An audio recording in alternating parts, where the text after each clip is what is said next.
नमस्कार दोस्तों, एजुकेशन 790 के यूट्यूब चैनल पर मैं अमन यादव आप सबका स्वागत करता हूं।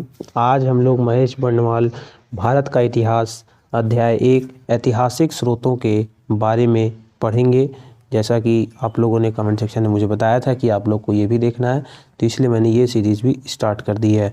तो दोस्तों, वीडियो को लाइक कर दीजिएगा और चैनल को सब्सक्राइब कर दीजिएगा। चलिए आगे देखते हैं। अब हम लोग इसी ऐतिहासिक स्रोतों में अब हम लोग पढ़ेंगे, भौतिक अवशेषों के बारे में पढ़ेंगे। सबसे पहले चलिए फर्स्ट पॉइंट हम लोग पढ़ते हैं। टीला धरती की सतह के उस उभरे हुए भाग को कहते हैं जिसके नीचे पुरानी बस्तियों के अवशेष रहते हैं। ये कई प्रकार के हो सकते हैं, एकल सांस्कृतिक, मुख्य सांस्कृतिक और बहुसांस्कृतिक। चलिए दोस्तों, इसको ऊपर कर देता हूँ, नीचे देखते हैं। अब टीले की खुदाई दो तरह से की जा सकती है, अनुलंब और क्षैतिज। ठीक है, अनुलंब और क्षैतिज। तो अनुलंब उत्खनन का अर्थ सीधी खड़ी लंबवत खुदाई करना है, जिससे कि विभिन्न संस्कृतियों का कालक्रमिक इतिहास उद्घटित हो सके। ठीक है दोस्तों, चलिए अगले पॉइंट पे चलते हैं। अब क्षैतिज उत्खनन का तात्पर्य पूरे टीले की या उसके वृहद भाग की खुदाई से है। इस प्रकार की खुदाई से हम उस स्थल के काल विशेष की संस्कृति का पूर्ण अनुमान लगा सकते हैं। चलिए आगे देखते हैं। पश्चिमोत्तर भारत में हुए उत्खननों से ऐसे नगरों का पता चला है जिनकी स्थापना लगभग 2500 ईसा पूर्व से पहले हुई थी। चलिए नेक्स्ट पॉइंट देखते हैं।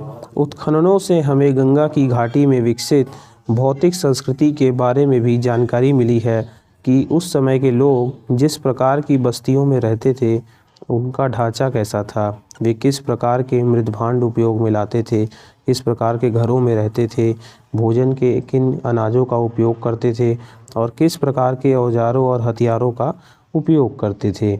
चलिए आगे देखते हैं। अब हम लोग दक्षिण भारत के कुछ लोग मृत व्यक्ति के शव के साथ औजार, हथियार, मिट्टी के बर्तन आदि चीज़ों में भी कब्र में गाड़ते थे तथा इसके ऊपर एक घेरे में बड़े बड़े पत्थर खड़े कर दिए जाते थे। ऐसे स्मारकों को महापाषाण मेगालिथ कहते थे। क्या कहते थे इनको? मेगालिथ कहते थे। चलिए देखते हैं आगे। जिस विज्ञान के आधार पर पुराने टीलों का क्रमिक स्तरों में विधिवत उत्खनन किया जाता है तथा प्राचीन काल के लोगों के भौतिक जीवन के बारे में जानकारी मिलती है, उसे पुरातत्व विज्ञान या आर्कियोलॉजी भी इंग्लिश में कहते हैं। ठीक है, पुरातत्व विज्ञान या इंग्लिश में आर्कियोलॉजी कहते हैं। अब देखिए आगे हम लोग रेडियो कार्बन के बारे में जानते हैं। क्या होता है? रेडियो कार्बन विधि द्वारा यह पता लगाया जाता है कि वे किस काल से संबंधित है। रेडियो कार्बन या कार्बन 14 भी कहते हैं। ठीक है, कार्बन 14 कार्बन का रेडियोधर्मी रेडियो एक्टिव समस्थानिक आइसोटोप है जो सभी जीव वस्तुओं में विद्यमान होता है। ठीक है, हम सभी में ये कार्बन 14 रेडियो एक्टिव आइसोटोप मौजूद है। ये किसी प्राचीन वस्तु में विद्यमान कार्बन 14 में आई कमी को मापकर उसके समय का निर्धारण किया जाता है। ठीक है, उसमें कितनी कमी आई उसके आधार पर उसके समय का निर्धारण किया जाता है। चलिए आगे देख लेते हैं। अब हम लोग पौधों के अवशेषों का परीक्षण कर विशेषतः पराग के विश्लेषण द्वारा जलवायु वनस्पति का इतिहास जाना जाता है।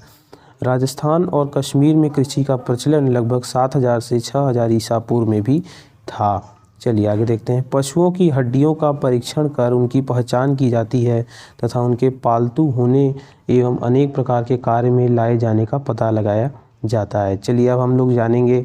अभी हमारा पॉइंट पहला कौन सा था? भौतिक अवशेषों के बारे में था। अब हम लोग सिक्कों के माध्यम से जानेंगे। ठीक है, इसमें पहला पॉइंट देखिए। सिक्कों के अध्ययन को मुद्रा शास्त्र या न्यूमिस्मैटिक्स कहते हैं। ठीक है, इंग्लिश में न्यूमिस्मैटिक्स कहते हैं और हिंदी में इसको मुद्रा शास्त्र कहते हैं। ठीक है, आगे देखते हैं। मुद्राओं के भी माध्यम से ऐतिहासिक घटनाओं पर प्रकाश पड़ता है। प्राचीन काल में अधिकांश मोहरें धातुओं की बनाई जाती थीं। चलिए आगे देखते हैं। जिन सिक्कों व मुद्राओं पर कोई लेख नहीं होता, केवल आकृतियां विद्यमान होती हैं, उन्हें पंचमार्क या आहत सिक्का कहा जाता है। ठीक है, तांबे, चांदी, सोने और शीशे के सिक्कों के सांचे बड़ी संख्या में मिले हैं। इनमें से अधिकांश सांचे कुषाण काल के अर्थात ईसा की आरंभिक 3 सदियों के हैं। ठीक है, ईसा के बाद के 3 शताब्दियों के हैं। चलिए नीचे देखते हैं। हमारे यहाँ आरंभिक सिक्कों पर तो कुछ प्रतीक मिलते हैं, परंतु बाद के सिक्कों पर राजाओं और देवताओं के नाम तथा तिथियां भी उल्लेखित मिलती हैं। चलिए अगले टॉपिक में देखते हैं। यूनानी शासकों ने सर्वप्रथम सिक्कों पर लेख एवं तिथियां उत्कीर्ण कराने की परंपरा प्रारंभ की। चलिए नेक्स्ट पॉइंट, सिक्कों का कार्य दान दक्षिणा, खरीद बिक्री और वेतन मजदूरी, जो आज भी काम जिस चीज़ में उपयोग आते हैं सिक्के, वही काम उस समय भी थे, वेतन मजदूरी के भुगतान में होता था। इसलिए सिक्कों का आर्थिक इतिहास के अध्ययन में भी बहुत महत्वपूर्ण योगदान है। चलिए नेक्स्ट पॉइंट देखते हैं। मौर्य शासकों ने सर्वाधिक सिक्के जारी किए। सबसे अधिक सिक्के मौर्योत्तर काल के मिले हैं, जो विशेषतः, ठीक है दोस्तों, एक बार फिर से मैं सॉरी इसको मैं फिर से एक बार पॉइंट दोहरा देता हूँ। सिक्कों का कार्य दान दक्षिणा, खरीद बिक्री और वेतन मजदूरी के भुगतान में होता था। इसलिए सिक्कों का आर्थिक इतिहास के अध्ययन में भी महत्वपूर्ण योगदान है। ठीक है, चलिए नेक्स्ट पॉइंट देख लेते हैं। मौर्य शासकों ने सर्वाधिक सिक्के जारी किए। सबसे अधिक सिक्के मौर्योत्तर काल के मिले हैं, जो विशेषतः शीशे, पोटिन, तांबे, कांसे, चांदी और सोने के बने हैं। चलिए नेक्स्ट पॉइंट देखते हैं। गुप्त शासकों ने सबसे अधिक सोने के सिक्के जारी किए। सर्वाधिक शुद्ध सोने के सिक्के कुषाण शासकों ने प्रचलित किए और सातवाहन शासकों ने सबसे अधिक शीशे के सिक्के जारी किए। ठीक है, ये तो बात हो गई सिक्कों की। अब हम बात करेंगे आगे अभिलेखों की। अभिलेखों से हमें क्या जानकारी मिलती है? अभिलेखों, सिक्कों से भी कई अधिक महत्वपूर्ण अभिलेख हैं। इसके अध्ययन को पुरा शास्त्र या एपिग्राफी कहते हैं। इंग्लिश में एपिग्राफी कहते हैं, हिंदी में पुरा लेख शास्त्र कहते हैं। आगे देखते हैं। सर्वाधिक प्राचीन अभिलेख मध्य एशिया के बोगजकाई से प्राप्त हुआ है और इस अभिलेख में इंद्र, वरुण, मित्र एवं नासत्य नामक वैदिक देवताओं के नाम मिले हैं। ठीक है, चलिए आगे देख लेते हैं। अब हम लोग अभिलेख एवं दूसरे पुराने दस्तावेजों की प्राचीन तिथि के अध्ययन को पुरालिपि शास्त्र या पेलियोग्राफी कहते हैं। अभिलेख मोहरों, प्रस्तर स्तंभों, स्तूपों, चट्टानों और ताम्र पत्तों पर मिलते हैं तथा इसके अलावा मंदिर की दीवारों और ईंटों या मूर्तियों पर भी मिलते हैं। चलिए नेक्स्ट पॉइंट देख लेते हैं। आरंभिक अभिलेख प्राकृत भाषा में है तथा ये ईसा पूर्व 3री सदी के हैं। अभिलेख में संस्कृत भाषा ईसा की 2री शताब्दी से मिलने लगी तथा 4वीं-5वीं शताब्दी में इसका सर्वत्र व्यापक प्रयोग होने लगा। चलिए दोस्तों, अब ये देख सकते हैं आप लोग पूरा इसमें जैसे स्रोतों के बारे में दिया। जैसे प्राचीन इतिहास जो आपका है उसके 3 स्रोत हैं, उसमें साहित्यिक साक्ष्य, विदेशी यात्रा का विवरण और पुरातात्विक साक्ष्य। अब साहित्यिक साक्ष्य में 2 हैं, धार्मिक और लौकिक साहित्य। अब धार्मिक साहित्य भी 2 भागों में बटा है, ब्राह्मण साहित्य और ब्राह्मणेतर साहित्य। ब्राह्मण साहित्य में जो है वो वेद, उपनिषद, आरण्यक, पुराण, स्मृति, रामायण और महाभारत हैं। ब्राह्मणेतर साहित्य में बौद्ध ग्रंथ और जैन ग्रंथ। ब्राह्मणेतर मतलब ब्राह्मणों जो ग्रंथ ब्राह्मणों ने लिखे थे उनके अलावा जो ग्रंथ हैं उनके बारे में, जैसे बौद्ध ग्रंथ और जैन ग्रंथ। फिर लौकिक साहित्य में आपके ऐतिहासिक ग्रंथ आ जाएंगे, फिर जीवनी ग्रंथ आएंगे, गल्प साहित्य आएगा। ठीक है, और पुरातात्विक साक्ष्य में आपके अभिलेख, मुद्राएं, स्मारक भवन और मूर्तियां और चित्रकला आएंगी। विदेशी यात्राओं के विवरण में जो है उनमें क्या कहते हैं 3 आएंगे, जैसे यूनानी रोमन लेखक आएंगे, फिर चीनी लेखक आएंगे और अरबी लेखक आएंगे। तो जो आपके यूनानी लेखक है उनमें टेसियस, हेरोदस, सिकंदर के साथ आने वाले विद्वान जैसे निरियाकस, आनेसिक्राटस और आस्ट्रीबुलस, मेगास्थनीज, डाइमेकस, डायनोसियस, टालमी और प्लिनी। ठीक है, चीनी लेखक में आपके फायान, शुंगयुन, ह्यूएनसांग, इत्सिंग है। और आपके अरबी लेखकों में आपके 2 हैं, तारानाथ और अलबरूनी। तारानाथ तो तिब्बत के कंगियूर और तंगियूर के लेखक और इनमें तहकीके हिंद के लेखक हैं ये। ठीक है, चलिए ऊपर अभी हमने देखा था कि अभिलेखों के बारे में ऊपर हमने जो पढ़ रहे थे उसी को यहाँ से कंटिन्यू करते हैं। तो अभिलेखों में प्रयुक्त लिपियाँ, कौन सी लिपि उसमें प्रयुक्त होती है? जैसे प्राकृत लिपि, आरंभिक अभिलेख प्राकृत भाषा में ही लिखे गए हैं। दूसरा कौन सा है? ब्राह्मी लिपि, अशोक के शिलालेख ब्राह्मी लिपि में है और यह लिपि बाएँ से दाएँ लिखी जाती है। मतलब जैसे आज हमें लिखाया जाता है तो ये बाएँ से दाएँ जाती है ना, तो वही उसी को कहा जा रहा है कि ये ब्राह्मी लिपि जो है बाएँ से दाएँ जाती है। तीसरी आपकी खरोष्ठ लिपि है, अशोक के कुछ शिलालेख खरोष्ठ लिपि में है जो दाएं से बाएं लिखी जाती थी। चौथी आपकी यूनानी लिपि है, पाकिस्तान और अफगानिस्तान में अशोक के शिलालेखों में इन लिपियों के शिलालेखों का प्रयोग हुआ है। ठीक है, तो ये 4 प्रकार की लिपि थी, प्राकृत लिपि, ब्राह्मी लिपि, खरोष्ट लिपि और यूनानी लिपि। चलिए आगे देख लेते हैं अब हम लोग। मौर्य सम्राट अशोक के अनेक अभिलेख देश के विभिन्न भागों से मिले हैं, जिनसे उसके साम्राज्य की सीमा, धर्म और शासन नीति पर प्रकाश पड़ता है। आगे देखते हैं। उदयगिरी से प्राप्त हाथी गुफा अभिलेख से कलिंग नरेश खारवेल की उपलब्धियों के संदर्भ में जानकारी प्राप्त होती है। ठीक है, आगे देखते हैं। शक क्षत्रप रुद्रदामन के जूनागढ़ अभिलेख से शक शासक रुद्रदामन के संदर्भ में जानकारी प्राप्त होती है। चलिए आगे देख लेते हैं अब हम लोग प्रमुख अभिलेख व शासकों के बारे में। इस तरफ अभिलेख लिखा है, इधर शासक लिखा है। तो जैसे हाथी गुफा अभिलेख जो है आपका कलिंग राजा खारवेल ने लिखवाया था। जूनागढ़ अभिलेख के बारे में आप रुद्रदामन शासक जो था उसने लिखवाया था शक क्षत्रप का। नासिक अभिलेख जो है वो गौतमी बलश्री। प्रयाग स्तंभ लेख जो है समुद्रगुप्त ने। ऐहोल अभिलेख जो है पुलकेशिन द्वितीय ने। मंदसौर अभिलेख मालवा नरेश यशोवर्मन ने। ग्वालियर प्रतिहार नरेश भोज ने। भीतरी व जूनागढ़ अभिलेख स्कंदगुप्त ने। और आगे देवपाड़ा अभिलेख जो है बंगाल शासक विजय सेन ने। भारतवर्ष का सर्वप्रथम उल्लेख हाथी गुफा अभिलेख में मिलता है। चलिए इधर देख लेते हैं अभी हम लोग। और तो पुलुमावी के नासिक गुहा अभिलेख के माध्यम से उनकी धार्मिक सहिष्णुता और उनकी संस्कृति के संदर्भ में जानकारी प्राप्त होती है। समुद्रगुप्त के प्रयाग स्तंभ लेख से समुद्रगुप्त के विजय व विजित राजाओं के साथ उनकी नीतियों के संदर्भ में जानकारी मिलती है। मौर्योत्तर और गुप्त काल के अधिकांश अभिलेख कार्पस इंस्क्रिप्शोनम इंडिकारम नामक ग्रंथमाला में संकलित प्रकाशित किए गए हैं। किसमें? कार्पस इंस्क्रिप्शोनम इंडिकारम नामक ग्रंथमालाओं में संकलित कर प्रकाशित किए गए हैं। अगले पॉइंट में देख लेते हैं। हड़प्पा संस्कृति के अभिलेख अभी तक पढ़े नहीं जा सके हैं और ये संभवतः ऐसी किसी भाव चित्रात्मक लिपि में लिखे गए हैं जिसमें विचारों और वस्तुओं को चित्रों के रूप में व्यक्त किया जाता है। चलिए आगे देख लेते हैं अब हम लोग। सबसे पुराने अभिलेख हड़प्पा संस्कृति की मुहरों पर मिलते हैं। ये लगभग 2500 ईसा पूर्व के हैं। इनको पढ़ना अभी तक संभव नहीं हो सका है। चलिए नेक्स्ट पॉइंट देख लेते हैं अब हम लोग।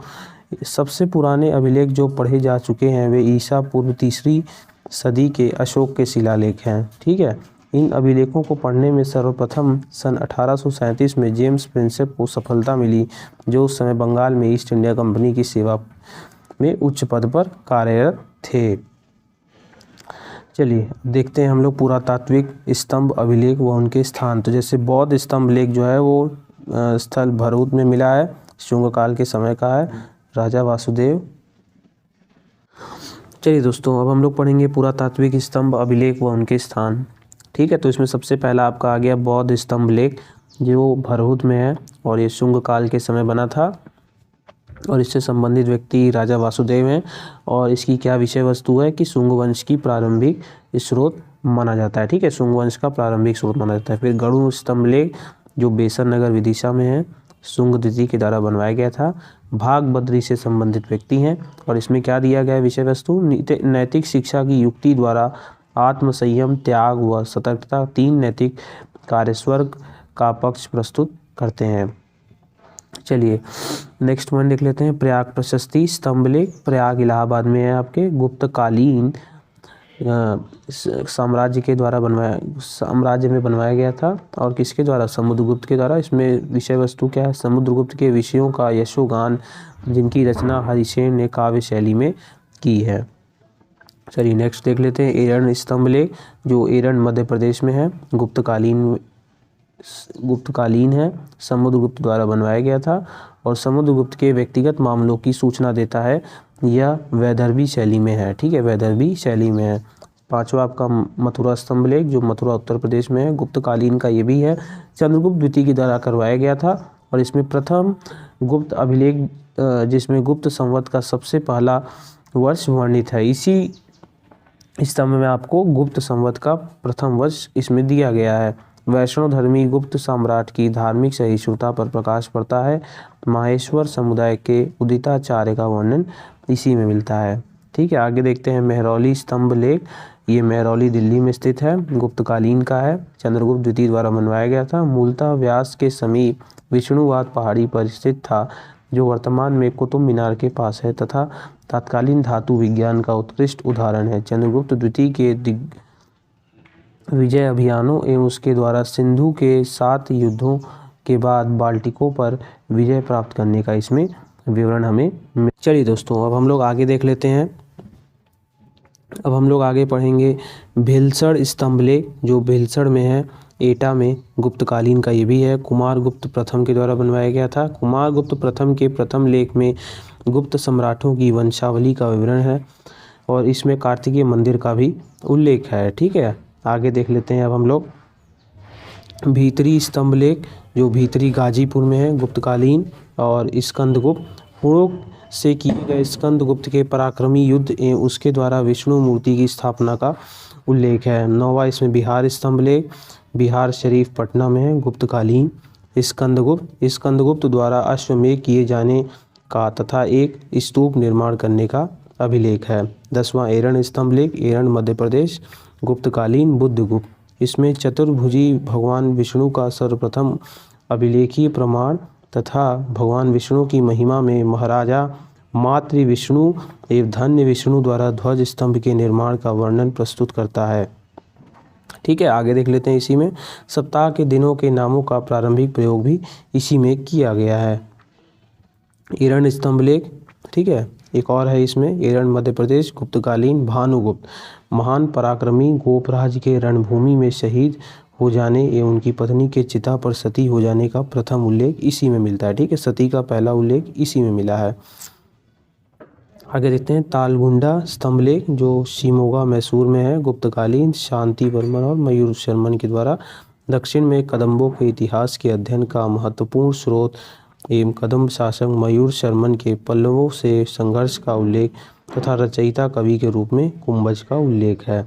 चलिए दोस्तों, अब हम लोग नेक्स्ट पॉइंट देख लेते हैं। अब हम लोग आगे पढ़ेंगे साहित्यिक स्रोतों के बारे में। ठीक है, यद्यपि प्राचीन भारत के लोगों की लिपि का ज्ञान 2500 ईसा पूर्व में ही भी था, परंतु हमारी प्राचीनतम उपलब्ध पांडुलिपियाँ ईसा की 4वीं सदी के पहले की नहीं है तथा ये भी मध्य एशिया से प्राप्त हुई हैं। ठीक है, थोड़ा बड़ा करके आपको दिखा देता हूँ।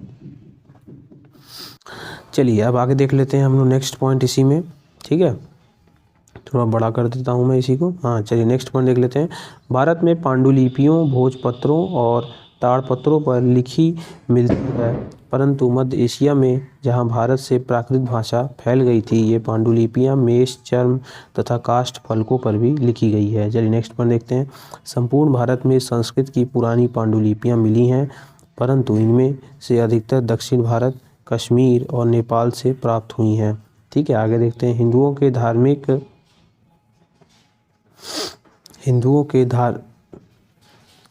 के धार्मिक साहित्य में वेद, रामायण, महाभारत, पुराण आदि आते हैं। ठीक है, आगे चलते हैं अब हम लोग।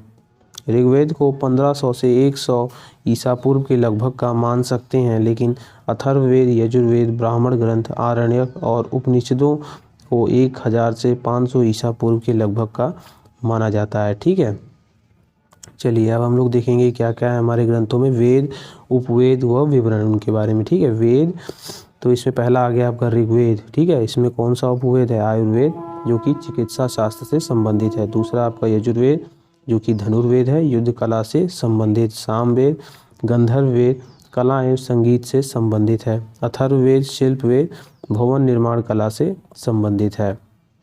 चलिए नेक्स्ट पॉइंट देख लेते हैं। ऋग्वेद में मुख्यतः देवताओं की स्तुतियां हैं, परंतु बाद के साहित्य में स्तुतियों के साथ साथ कर्मकांड, जादू टोना और पौराणिक आख्यान भी हैं। उपनिषदों में हमें दार्शनिक चिंतन भी मिलते हैं। कौन मिलते हैं? दार्शनिक चिंतन भी मिलते हैं। चलिए यहाँ पे देख लेते हैं। वैदिक मूल ग्रंथ का अर्थ समझ में आए, इसलिए वेदांगों अर्थात वेद के अंगभूत शास्त्रों का अध्ययन आवश्यक था। ये वेदांग हैं शिक्षा, उच्चारण विधि, कल्प, कर्मकांड, व्याकरण, निरुक्त जो भाषा का ज्ञान देंगे, छंद और ज्योतिष के बारे में है। अब हम लोग वेदांग के बारे में जानेंगे, ये क्या होते हैं। वेदों का अर्थ समझने व सूक्तियों के ही सही उच्चारण के लिए वेदांग की रचना की गई थी। तो कुल मिलाकर कितने वेदांग हैं? 6 वेदांग हैं, जो ऊपर हमने देखा था अभी, उनका यहाँ पे विवरण है। शिक्षा, वैदिक वाक्यों के स्पष्ट उच्चारण हेतु इसका निर्माण हुआ। दूसरा कल्प, वैदिक कर्मकांडों को संपन्न कराने हेतु विधि व नियम है। तीसरा आपका व्याकरण, इसमें नामों व धातुओं की रचना एवं उपसर्ग प्रत्यय के प्रयोग हेतु नियम। निरुक्त, शब्दों की व्युत्पत्ति हेतु नियम। यह भाषा शास्त्र का प्रथम ग्रंथ माना जाता है। पांचवा छंद, वैदिक साहित्य में गायत्री, त्रिष्टुप, जगती, बृहति का प्रयोग किया जाता है। और छठा और अंतिम ज्योतिष, इसमें ज्योतिष शास्त्र के विकास को दिखाया गया है और इसमें प्रसिद्ध आचार्य लगध मुनि थे। ठीक है, कौन थे? लगध मुनि। चलिए आगे इधर जो हम लोग अभिलेखों के बारे में पढ़ रहे थे, वही साहित्यिक स्रोतों के बारे में पढ़ रहे थे, वो देखेंगे हम लोग। सूत्र लेखन का सबसे विख्यात उदाहरण है पाणिनि का व्याकरण ग्रंथ अष्टाध्यायी, जो 400 ईसा पूर्व के आसपास लिखा गया था। ठीक है, पाणिनि ने अपने समय के समाज, अर्थव्यवस्था और संस्कृति पर गहन प्रकाश डाला था। चलिए अब हम लोग आगे देखते हैं। महाभारत, जिसे व्यास की कृति माना जाता है, संभवतः 10वीं सदी ईसा पूर्व से 4वीं सदी ईसा तक की स्थिति का आभास देता है। पहले इसमें केवल 8800 श्लोक थे तथा इसका नाम जय संहिता था, जिसका अर्थ है विजय संबंधी संग्रह ग्रंथ। बाद में इसके श्लोकों की संख्या बढ़कर 24,000 हो गई तथा भारत के नाम से प्रसिद्ध हुआ। चलिए महाभारत के बारे में आगे कुछ जान लेते हैं बातें। अंततः इसमें 1 लाख श्लोक हो गए और तद अनुसार यह सतसहस्त्री संहिता या महाभारत कहलाने लगा। वाल्मीकि रामायण में मूलतः 6000 श्लोक थे, जो बढ़कर 12,000 श्लोक हो गए और अंततः 24,000 श्लोक हो गए। चलिए नेक्स्ट पॉइंट देख लेते हैं। इनकी रचना संभवतः ईसा पूर्व 5वीं सदी में शुरू हुई और इसकी रचना महाभारत के बाद हुई प्रतीत होती है। ठीक है, आगे देखते हैं। राजाओं के द्वारा कराए जाने वाले अनुष्ठानिक और 3 उच्च वर्णों के धनाढ्य पुरुषों द्वारा किए जाने वाले अनुष्ठान व सार्वजनिक यज्ञों के विधि विधान श्रौत सूत्रों में दिए गए हैं। चलिए आगे देख लेते हैं अब हम लोग। जात कर्म, जन्म अनुष्ठान, नामकरण, उपनयन, विवाह, श्राद्ध आदि घरेलू या पारिवारिक अनुष्ठानों का विधि विधान गृह सूत्रों में पाया जाता है। श्रौत सूत्र और गृह सूत्र दोनों 600 से 300 ईसा पूर्व के आसपास के हैं। चलिए नेक्स्ट पॉइंट देख लेते हैं। शूल्व सूत्र यज्ञ वेदी के निर्माण के लिए विविध प्रकार के मापों का विधान है। ज्यामिति और गणित का अध्ययन वहीं से आरंभ होता है। ठीक है, नेक्स्ट पॉइंट। प्राचीन बौद्ध ग्रंथों पाली भाषा में लिखे गए थे। यह भाषा मगध यानी दक्षिण बिहार में बोली जाती थी। ठीक है, नेक्स्ट पॉइंट। इन ग्रंथों में हमें केवल बौद्ध के जीवन के बारे में ही नहीं बल्कि उनके समय के मगध, उत्तर बिहार और पूर्वी उत्तर प्रदेश के कई शासकों के बारे में भी जानकारी मिलती है। चलिए नेक्स्ट पॉइंट देख लेते हैं। ऐसा माना जाता है कि गौतम के रूप में जन्म लेने से पहले बुद्ध 550 से भी अधिक पूर्व जन्मों से गुजरे थे, जिनका वर्णन जातक कथाओं में है और प्रत्येक जातक कथा एक प्रकार की लोक कथा है। ठीक है, नेक्स्ट पॉइंट। जैन ग्रंथों की रचना प्राकृत भाषा में हुई थी। ईसा की 6ठी सदी में गुजरात के वल्लभी नगर में इन्हें अंतिम रूप से संकलित किया गया था। चलिए नेक्स्ट पॉइंट देख लेते हैं। धर्म सूत्र, स्मृतियाँ और टीकाएँ, इन तीनों का मिलाकर धर्मशास्त्र कहा जाता है। धर्म सूत्रों का संकलन 500 से 200 ईसा पूर्व में हुआ था। ठीक है, नेक्स्ट पॉइंट। कौटिल्य का अर्थशास्त्र अत्यंत महत्वपूर्ण विधि ग्रंथ है। यह 15 अधिकरणों या खंडों में विभक्त है। इसमें प्राचीन भारतीय राजतंत्र व अर्थव्यवस्था के अध्ययन के लिए महत्वपूर्ण सामग्री मिलती है। चलिए आगे हम लोग देख लेंगे। अब हम लोग कालिदास ने काव्य और नाटक लिखे, जिसमें सबसे प्रसिद्ध है अभिज्ञान शकुंतलम। अब आगे देखेंगे हम लोग। कुछ प्राचीनतम तमिल ग्रंथ भी हैं जो संगम साहित्य में संकलित हैं। राजाओं द्वारा संरक्षित विद्या केंद्रों में एकत्र होकर कवियों और भाटों ने 3-4 सदियों में इस साहित्य का सृजन किया था। ऐसी साहित्य सभा को संगम कहते हैं, इसलिए संपूर्ण साहित्य संगम साहित्य के नाम से प्रसिद्ध हो गया। चलिए बगल में थोड़ा सा पॉइंट और दिए गए हैं, उनको भी देख लिया जाए। तो संगम ग्रंथ वैदिक ग्रंथों से, विशेषकर ऋग्वेद से भिन्न प्रकार के हैं। ये धार्मिक ग्रंथ नहीं हैं। इनके मुक्तकों और प्रबंध काव्यों की रचना अनेक कवियों ने की है। जिनमें बहुत से नायक, वीर पुरुषों और नायिकाओं का गुणगान है। फिर नेक्स्ट वन, संगम साहित्य के प्रमुख ग्रंथ हैं तोलकाप्पियम, शिल्पादिकरम एवं मणिमेखले। ठीक है, आगे हम लोग देखेंगे संगम ग्रंथों में बहुत से नगरों का उल्लेख मिलता है और इनमें उल्लेखित कावेरीपट्टनम का समृद्धिपूर्ण अस्तित्व पुरातात्विक साक्ष्य से समर्थित हुआ है। ठीक है, नेक्स्ट पॉइंट, ईसा की आरंभिक सदियों में प्रायद्वीपीय तमिलनाडु के लोगों के सामाजिक, आर्थिक और राजनैतिक जीवन के अध्ययन के लिए संगम साहित्य हमारा एकमात्र प्रमुख स्रोत है। ठीक है दोस्तों, आज हमारा टॉपिक यहीं समाप्त होता है और कल से हम लोग इसको विदेशी विवरण से स्टार्ट करेंगे। ठीक है, महेश बर्णवाल, भारत का इतिहास, अध्याय 1 चल रहा है अभी। ठीक है, हम कल से इसी टॉपिक को शुरू करेंगे, विवरण को। अगर वीडियो पसंद आए तो इसको लाइक कर दीजिएगा और चैनल को सब्सक्राइब कर दीजिएगा। जय हिंद, जय भारत।